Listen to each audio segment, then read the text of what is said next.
Is there a way forward? Well, there's a way, but I don't see us going forward without facing off with the demons.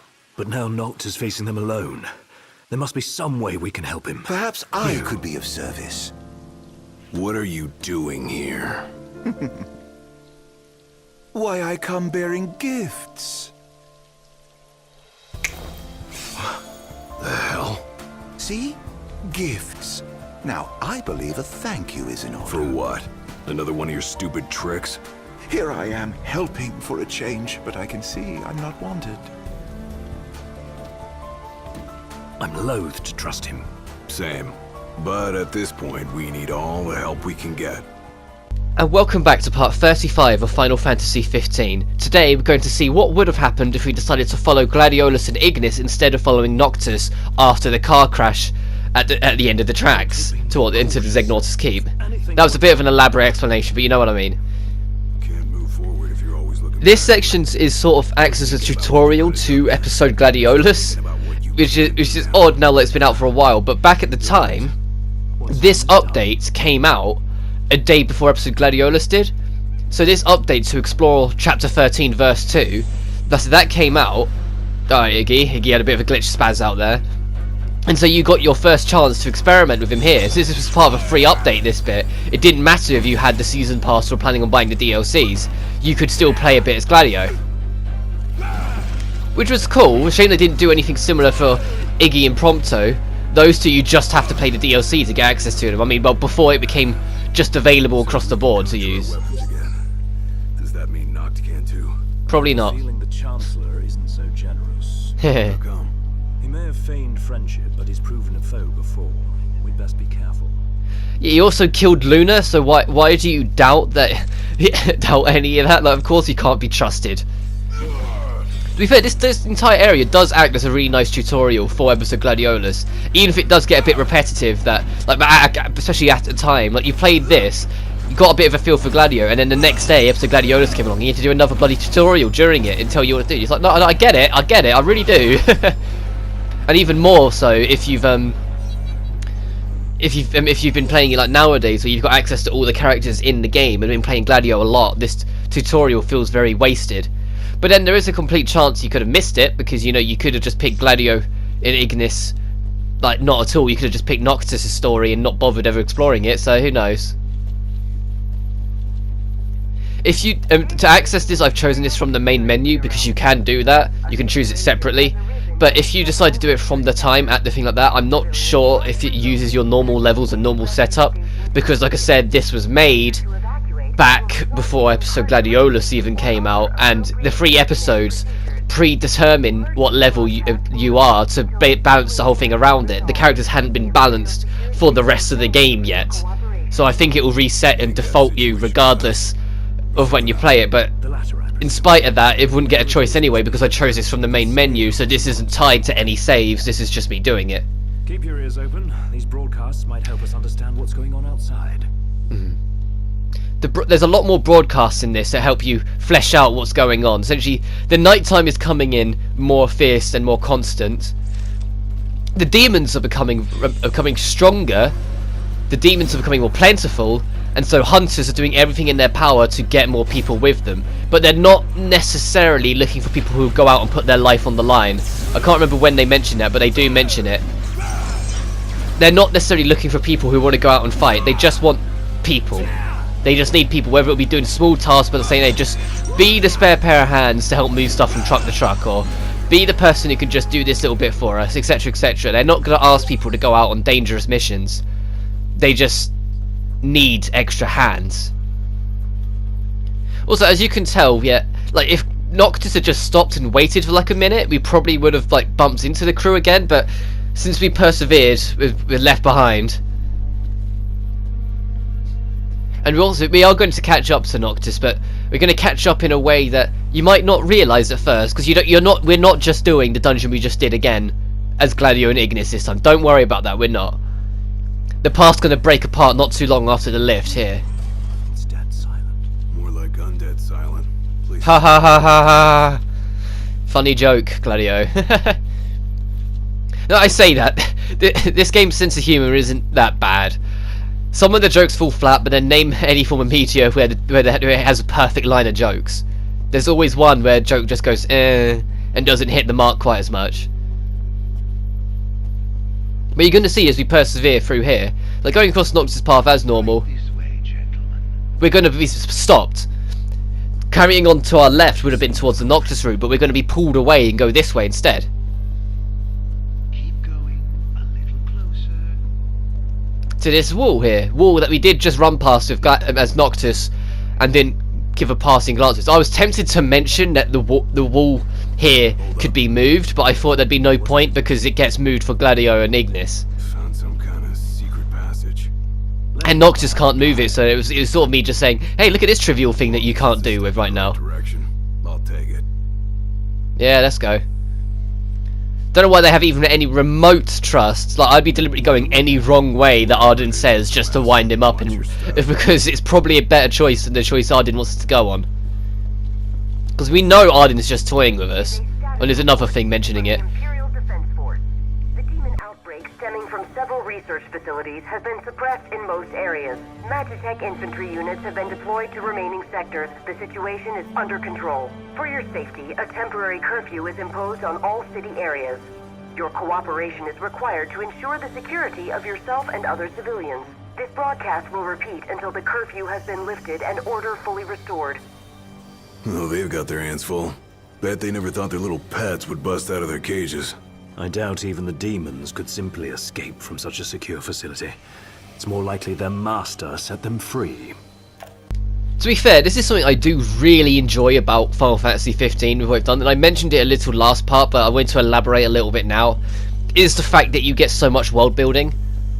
Like, not enough games give it to you. They just kind of say, alright, you can kind of work it out as you go. But this spends a lot of time, like especially now with the radio, saying, well, all this happened, all this nightmarish stuff taken place, X, Y, and Z, and this is what the world is doing whilst you're not there, to try and get around it, to try and make amends of the situation. And I think that's really cool. These things gone haywire or something. Yeah, something like that, Gladio. I think my theory, because it says like I've got these got haywire. I don't know if we find a radio that justifies it. And I don't remember at all what the explanation in the game does. But my theory was pretty much these are the earlier versions of the MTs, and so they were far less controllable. They're more zombie-like because these were sort of like the abandoned test subjects. But these guys are very easy to parry if you remember after all this time how to play Gladio. Because it's been a little while since we've been able to play Gladio like this. We won't really be getting much more opportunities to swap between characters between now and the final boss. In the post game we'll have more opportunities back in because we're back in the open world, but make the most of the opportunities you have. But as we persevere up here, we've got another pretty lengthy cutscene coming up, but this one's important.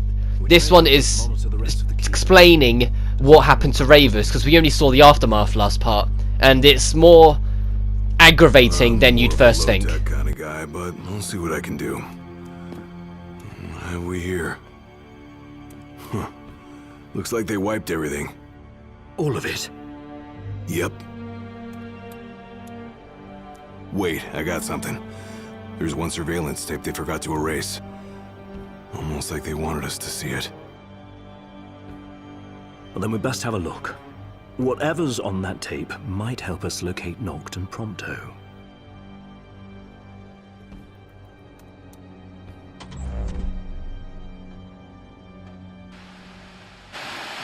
What of the Hydrian's power? What of my precious ring?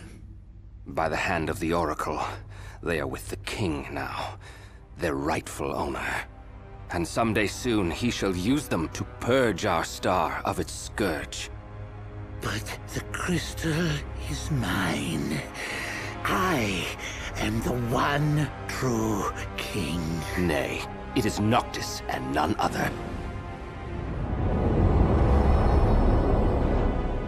Certainly not a puppet of the darkness and the demons it has borne. You are the puppet, and you must die.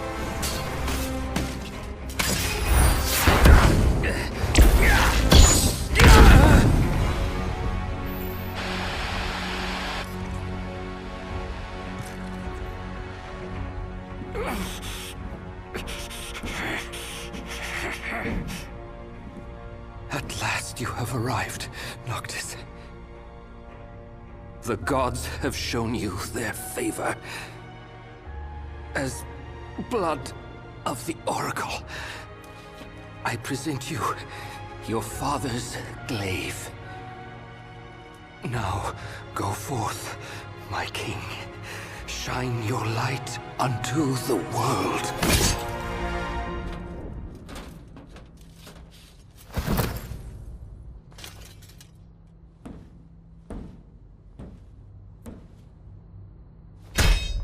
Spare me your sycophancy. I've indulged your false heroism for far too long.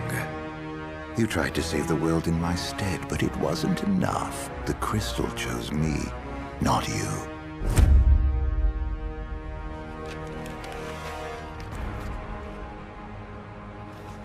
Oh, rejection hurts, doesn't it?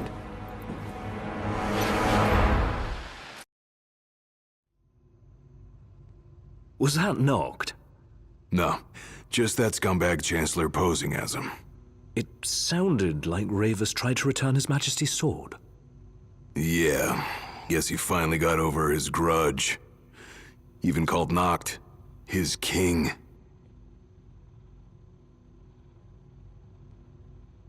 Let's move. If that's what he did to Ravus, there's no telling what he'll do to Noct. Like, that really, like, Ravus had his moment. He had his development. We didn't get to see it at the launch of the game, but we got to see it in that when this update came around. Ravus did develop. He did get past it all and did say, no, this is the right thing. It has to be this way. And I feel like Ravus is like the best, like, has one of the best character developments of this game.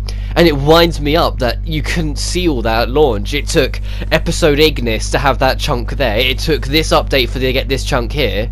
There's so many little steps and pieces of it that we didn't get to see at launch. Yet there was so much that could have been there at the start that you could even sense when you played the base version way back when.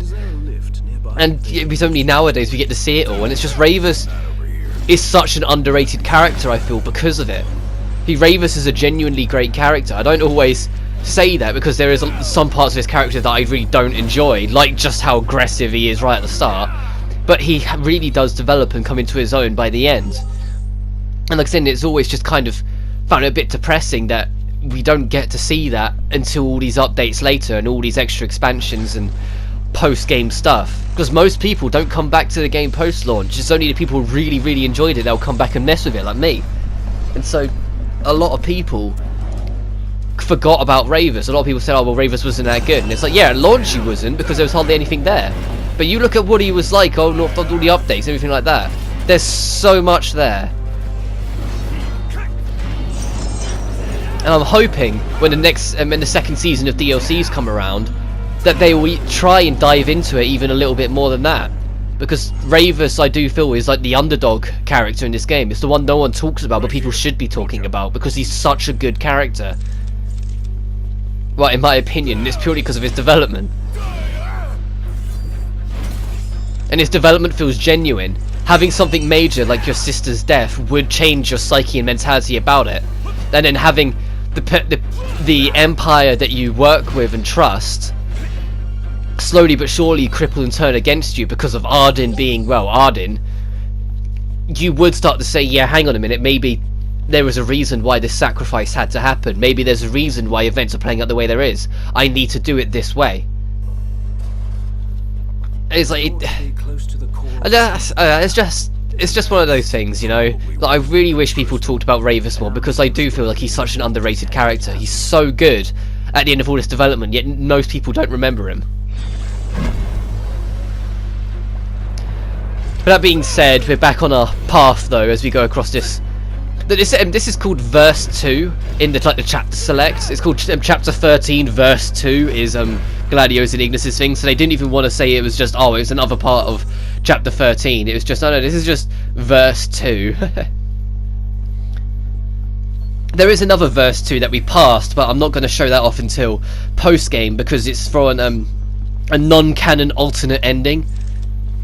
that they added in, just to sort of say, well, like a what if you go for it. It's not necessarily a bad ending, it's just an alternate what if ending, which I'm cool with. It's just something nice and different about it, but I'll be showing that off in post-game. I haven't really decided how far along post-game I'll show it, like whether I should show it off right at the start or make it one of the last things I show off, but I'll work that out when I've got it. I've got everything for post-game written down on the checklist. The only thing I haven't got written down there is the Year 2 DLCs, because I want to do everything I want to do first, and then worry about the Year 2, I say Year 2, it's like, it'll be the 3rd year, so Year 3 DLCs, worry about them when they come around. Also, over here we have another main computer, but this one just highlights that the crystal is definitely in Zygnorta's Keep, in case you had any doubts. Sure do. So you get to operate the control panel and try and find out more. If it's anything like the Citadel, there should be a barrier barring access. So we need to deactivate the barrier, so then, if we can't get to it, at least Noct can. Tell me what to do. Right. Well, you might have to describe what you see to Iggy first, Gladio. And it just cuts to... Alright, we did it. That was a laser grid. I like how... because that's a still image, like proper PS2 styled still image. Instead of it being... It's supposed to be a video feed, but it's just a trick that a lot of people do. A lot of developers do, just making it a still image. They had to cut to it to turn off the lasers. Cannot escape the hand of justice. And it's that monster we saw as Noctis last part that we couldn't kill. Never shall I loose my grip. The crystal, the light, the power. And if you couldn't tell and couldn't work it out, there's your biggest giveaway. This monster is the ruler of Niflheim, the emperor of Niflheim, the emperor of the Niflheim Empire. He became destroyed by the the demonic scourge as well. Ardyn ruined him as well for part of the plan, which is kind of weird, especially for Final Fantasy. Like, it's not the first time they've done something like this, where the big bad emperor of the entire like evil group just ends up becoming a puppet to one of the minor antagonists, or one of the lessers, because he has just become a puppet to Ardyn. He's just another demonic menace. And once again, you can't kill this thing here, but you can heavily damage it, so make the most of it while you can. You're supposed to fight it off enough until it buggers away.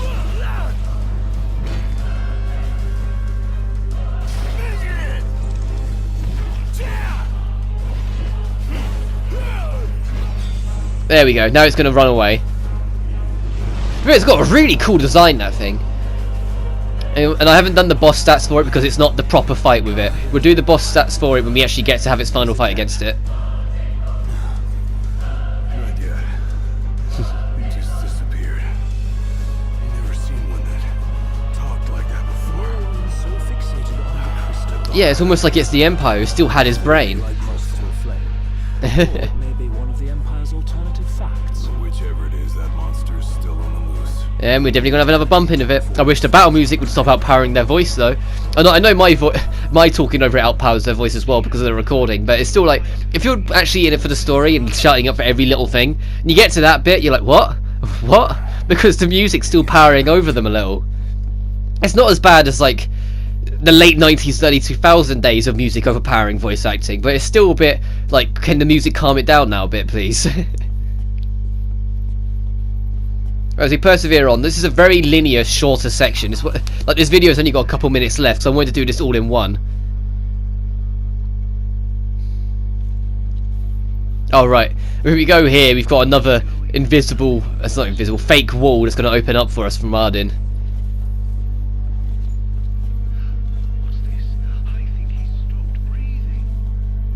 Oh, give it a rest, Ardyn. None of us believe you.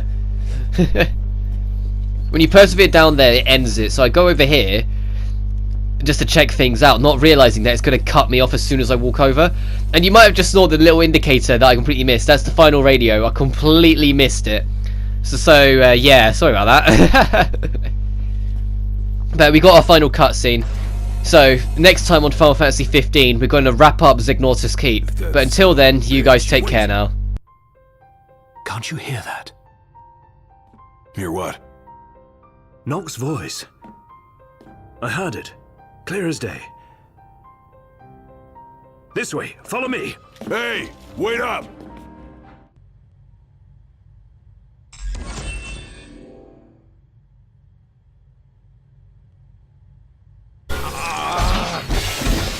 Really gone and done it now. No, is that you? You hear us? Gladio! Where are you? Noct's in trouble! Gladio! There ought to be a kill switch nearby. Find it! How do you know that? I believe it's the reason we were brought here.